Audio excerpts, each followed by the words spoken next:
How are you? Happy Thursday. Wanted to talk a little bit today about the upcoming holiday next week, right? It's 4th of July next week. There's going to be barbecues, there's going to be cookouts, there's going to be pool parties, there's going to be the parade and all the candy that they throw and all of that kind of stuff. So we need to talk about how to navigate that situation, right? Very, very similar. If you watched my post about Memorial Day, okay, it's similar concept, right? This is one of those holidays where, all of our holidays in America revolve around food, which I think is hilarious, but food brings people together, right? Experiences bring people together.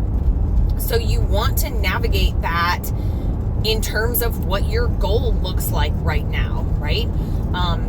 If your goal is aesthetics, then you're probably going to want to keep yourself reined in just a little bit on that day because of, body composition is the goal, right? Now, do I think anyone who's not looking to be stage ready, quote unquote, like going to a physique competition or something like that, needs to not have any fun whatsoever? Absolutely not, right? It's life. And at the end of the day, we're meant to live life and enjoy it and have fun, okay?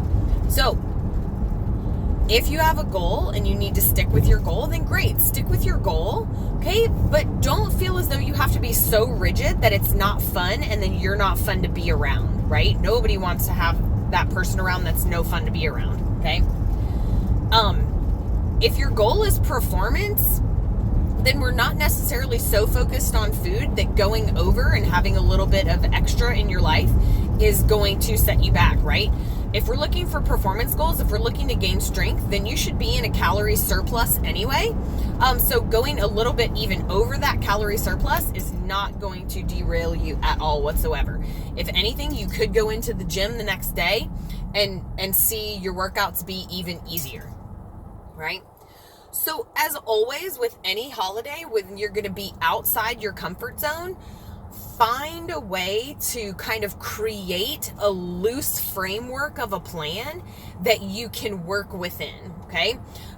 If you know that you're going to be going to someone else's house for a cookout, bring some side dishes, bring some food with you that you know are going to be healthier options so that you can still enjoy yourself, but you know that you didn't kind of, eat Aunt Susie's potato salad that's got, loads of mayonnaise or whatever in it if your fats are only at like 65 or 70 grams per day, right? Because it'll be very easy for you to go over your fats in that situation.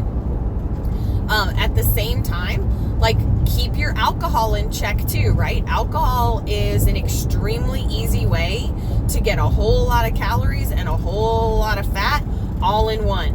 You got to think about it in terms of every single alcoholic drink you take in is the equivalent to about 30 grams of sugar. And because of the way that it metabolizes or lack thereof through your body, it's going to turn directly to fat. So every alcoholic drink you take in is 30 grams of straight sugar, which is going to turn into straight fat. So if you don't want 30 grams of sugar to turn into 30 grams of straight fat, then maybe keep your alcohol to a minimum that day, right? As always, I always suggest making sure that you're drinking one alcoholic drink and then drinking a full glass of water in between to make yourself stay hydrated, because alcohol does have a dehydration effect. So don't not go out and enjoy yourself, right? But go out and enjoy yourself in moderation. Make sure that you're staying hydrated at the same time, right? Another thing to remember is that our food does not digest and absorb the same way in the presence of alcohol. So if you're wanting to get the most out of your nutrition for that day, make sure that you're keeping your alcohol separate from your food, okay? So eat before you start drinking. Number one, once you start drinking, you're probably not going to be hungry anyway, because the alcohol is going to be taking up those calories and that space in your stomach. And number two, you want that food to be digesting and absorbing the way that it should, so that it's providing actual usable energy for your system, and so that it's not just kind of sitting there and it not digesting and absorbing and then it turning straight into fat, which it has a tendency to do. So, those are your tips for the week, okay? Make sure you enjoy yourself. Don't eat the candy that they throw off the floats, because that's gross anyway. Because a lot of times they get the cheapest candy possible. It's not even good candy, right? Make sure you're eating your real food. Eat your real food first before you drink your alcohol, and then drink whatever alcohol you want to have within reason and in alignment with your goals. If you have any specific questions, I'd love to talk to you about them and how to navigate that day for yourself and your goal, whether you're a client or not. So shoot me a direct message if you've got any questions about how to healthfully navigate the holiday. Have a great one.